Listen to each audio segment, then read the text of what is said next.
Hello dear student, today we will discuss one of the topic from the physics, that is the simple harmonic motion. So in the simple harmonic motion, first we need to understand what is the periodic motion. So student periodic motion क्या होता है कि एक ऐसा motion जहाँ पे जो है ना पार्टिकल जो है ना रिपीट कर रहा है, ठीक है। जैसे कि हम समझ सकते हैं साइनोसॉइडल वेव, ठीक है, साइनोसॉइडल मोशन। तो साइनोसॉइडल क्या है कि this is the sinusoidal motion, ठीक है। तो sinusoidal this is the time and this is the x. तो हम इसको लिख सकते हैं क्या, x equal to a sine sine sine omega t, ठीक है। तो स्टूडेंट क्या कहते हैं, यहाँ पे जीरो है, origin zero and this is the pi, this is 2 pi and 3 पाई, ऐसे करके जहाँ पे जीरो होगा। सो स्टूडेंट क्या कहते हैं, साइन जीरो का वैल्यू क्या होता है, जीरो। इसका मतलब क्या है, इसका एम्पलीट्यूड जीरो है, ठीक है। एंड साइन यहाँ पे क्या है कि π/2 है, तो साइन π/2 का वैल्यू क्या होता है 1। तो मतलब ये साइन वैल्यू का मतलब 1 हो गया। तो क्या हो गया, पार्टिकल जो है ना एम्पलीट्यूड कितना हुआ, ए हो गया। तो एम्पलीट्यूड क्या ए हो गया एंड मिनिमम एम्पलीट्यूड -a, ठीक है। सो स्टूडेंट अब क्या हम देखेंगे कि ये तो हमने साइनोसॉइडल वेव देखा, अब हम देखते हैं क्या स्क्वायर वेव। तो स्क्वायर वेव क्या है कि पार्टिकल ऐसे गया, ठीक है, फिर ये ओके। सो स्टूडेंट देख सकते हैं कि इसका जो मोशन जो है ना, ये पूरा जो है ना, ये मोशन यहाँ पे रिपीट कर रहा है, फिर क्या है ये भी रिपीट कर रहा है इधर, ठीक है। तो this is the called the periodic motion, ठीक है। सो अब हम समझेंगे पीरियोडिक मोशन के एसएचएम क्या होता है। तो स्टूडेंट एसएचएम मतलब सिंपल हार्मोनिक है। तो हम लेंगे क्या, स्प्रिंग मास सिस्टम, ठीक है। So this is the spring and this is the mass, ठीक है। सो स्टूडेंट क्या है कि this is the mass m and this is the spring constant k, ठीक है। सो एंड जब हम इसको स्ट्रेच करेंगे इधर, तो क्या है कि स्ट्रेच करने के बाद जो है ना स्ट्रेचेबल, ओके। सो ये जो डिस्टेंस है फ्रॉम ओरिजिन, ठीक है, इसको हम बोलते हैं x, ये डिस्प्लेसमेंट हो गया, ठीक है। सो अब हम इसको क्या है, रिस्टोरिंग फोर्स, जो हुक्स लॉ क्या बोला था, हुक्स लॉ जो रिस्टोरिंग फोर्स होता है directly proportional and opposite to the displacement, ठीक है। सो इसका प्रोपोर्शनलिटी खत्म करने के लिए हम क्या करेंगे, एक कांस्टेंट साइन देंगे। तो कांस्टेंट साइन क्या है, वही k है जो हम स्प्रिंग कांस्टेंट देते हैं, ठीक है। सो x, अब हम क्या है इसको इक्वेशन ऑफ मोशन डिराइव करेंगे, ठीक है। सो F हमारा क्या है, फोर्स है। तो फोर्स को हम कैसे लिख सकते हैं, तो F इक्वल टू क्या हमारा हो जाता है, m मास इंटू a, ठीक है। तो अब मास को हम क्या लिख सकते हैं, एक्सीलरेशन को हम क्या लिख सकते हैं, d2x बाई dt स्क्वायर। तो हम यहाँ पे लिखेंगे m d2x by dt square equal to -kx, ठीक है।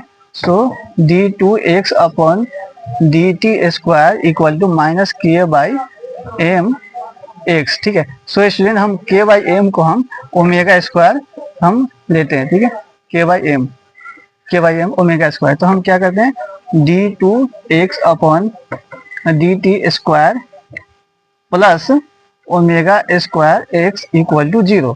So student this is the simple harmonic motion differential equation, ठीक है। So this is the differential equation of SHM। So student सबसे पहले हम समझेंगे SHM, आखिर SHM ही क्यों बोलते हैं।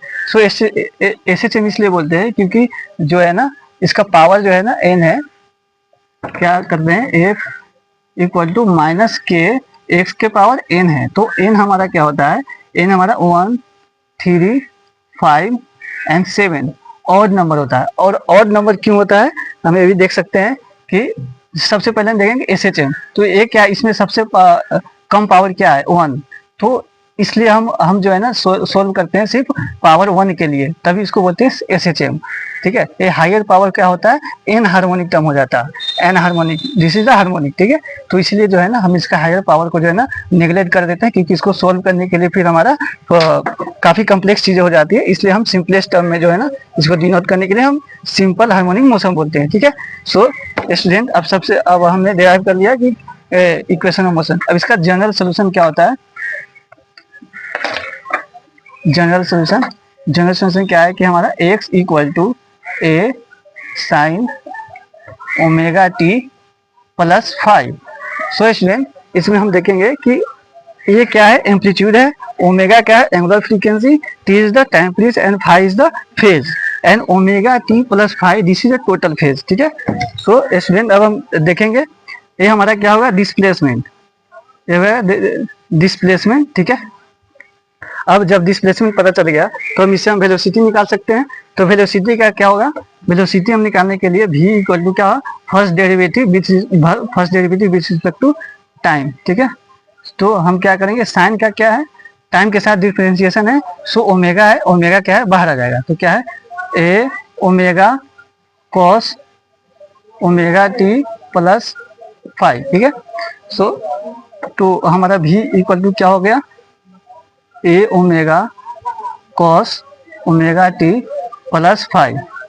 ठीक है स्टूडेंट, ओके।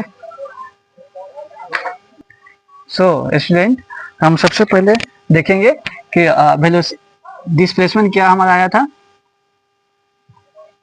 डिस्प्लेसमेंट क्या हमारा आया था, ये हमारा डिस्प्लेसमेंट है, तो ए साइन ओमेगा टी प्लस 5। सो ए साइन ओमेगा टी प्लस 5। ठीक है,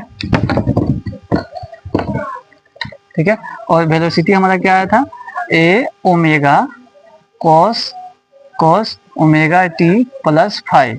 सो अब हम क्या है, वेलोसिटी को डिस्प्लेसमेंट के टर्म में लिखना है, तो इसको लिखने का तरीका हमें पता है, कॉस हमें चाहिए, तो कॉस ओमेगा टी प्लस 5, इसको हम कैसे लिख सकते हैं, 1 minus sign square omega t plus 5। ठीक है, स्क्वायर। ठीक है, सो अब साइन हमारे यहाँ से हम साइन निकाल सकते हैं, तो साइन क्या हो जाएगा, x अपॉन ए, तो 1 upon x square upon A square का स्क्वायर रूट। ठीक है, सो अब स्टूडेंट अभी क्या है, हम यहाँ पे डाल देंगे, तो क्या v equal to A omega under root 1 minus x square upon A square. So अब क्या है, A omega under root A square minus x square upon A square. So velocity हमारा क्या हो जाएगा, omega under root A square minus x square. ठीक है, so this is the velocity in terms of displacement and amplitude. So student if maximum amplitude क्या है, if x equal to ए, सो हमारा velocity क्या हो जा रहा है, 0। जब हमारा x के जगह पर हम a डालेंगे तो क्या है, ये टोटल टर्म 0 हो जाएगा। ठीक है, और if x equal to minus A, if x equal to minus A, फिर भी वेलोसिटी क्या हो जा रहा है, क्योंकि माइनस ए है, माइनस ए, तो माइनस ए का स्क्वायर फिर माइनस प्लस ही हो जाएगा, सो फिर भी वेलोसिटी 0 हो जाएगा। सो इससे हमें क्या समझ में आ रहा है कि मैक्सिमम वेलोसिटी पे, मैक्सिमम डिस्प्लेसमेंट पे वेलोसिटी हमेशा 0 रहती है। ठीक है, ये हमने प्रूव कर दिया। ठीक है, अब हम क्या करेंगे कि अब हम एक्सीलरेशन निकालेंगे, तो एक्सीलरेशन क्या होगा in terms of time period. ठीक है, सो एक्सीलरेशन को हम लिखते हैं कि first derivative with respect to speed and with respect to time. ठीक है, सो अब क्या है, जो वेलोसिटी है उसको जो है ना फिर से हम रिस्पेक्ट में टाइम के रिस्पेक्ट में हम डेरिवेटिव करेंगे, तो हमारा क्या हो जाएगा, कॉस है, तो कॉस का साइन हो जाएगा पहला। ठीक है, ए ओ ओमेगा, और क्या है, टाइम जो है ना इसके मल्टीपल में ओमेगा के, so omega square sine omega t plus 5। So student हमने एक्सेलरेशन निकाल लिया, तो ए इक्वल टू हमारा फाइनली क्या आया, minus A omega square sine omega t plus 5। So हम ये देखेंगे कि मैक्सिमम जो है ना एक्सेलरेशन कब हो रहा है, तो मैक्सिमम एक्सेलरेशन तभी होगा जब जो है ना इसका फेज जो है ना साइन जो है ना 1 होगा, साइन 1 होगा, तो मैक्सिमम जो है ना ये होगा। तो ओमेगा टी प्लस 5 मतलब क्या है, ये टोटल जो है टोटल फेज जो है ना हमारा π/2 होगा, तभी साइन π/2 का वैल्यू जो है ना हमारा 1 होता है। तो ए मैक्स हमारा क्या हो जाएगा, ए ओमेगा स्क्वायर। ठीक है, सो ऐसे मॉडुलस दे देंगे ताकि जो है ना माइनस प्लस सब प्लस हो जाएगा। ठीक है, सो ए मैक्स हो जाएगा ए ओमेगा स्क्वायर। ठीक है, और मैक्सिमम वेलोसिटी भी लिख सकते हैं, तो वी मैक्स वी मैक्स क्या हो जाएगा हमारा ए ओमेगा, ठीक है। So v max. So student अब हमने क्या एक्सीलरेशन और वेलोसिटी निकाल लिया है, तो अब हम निकालेंगे kinetic energy, potential energy and total energy. So total energy क्या होता है हमारा, this is a total energy. Total energy क्या होता है, kinetic energy plus potential energy, ठीक है। So from kinetic energy we know half m v square, ठीक है, और हाफ एम, और भी क्या है, भी हमने क्या निकाला है, v A omega cos omega t plus 5, ठीक है। So A square omega square cos cos square omega t plus 5, ठीक है। कॉस ओमेगा टी, इसको हम उधर cos square omega t plus 5, ठीक है। अब हम क्या करेंगे, ये फिर पोटेंशियल एनर्जी, हम पोटेंशियल एनर्जी हमारा क्या हो गया, हाफ एम ए square omega square n sine square omega t plus 5, ठीक है। सो टोटल एनर्जी हमारा क्या हो गया कि half m A square omega square and sine square cos square 1 हो गया। So this is the half m. So student हमें पता है omega square equal to k by m होता है, ठीक है। सो हम इसको इसके जगह पर हम ए रखेंगे, तो क्या होगा ए स्क्वायर के बाई एम।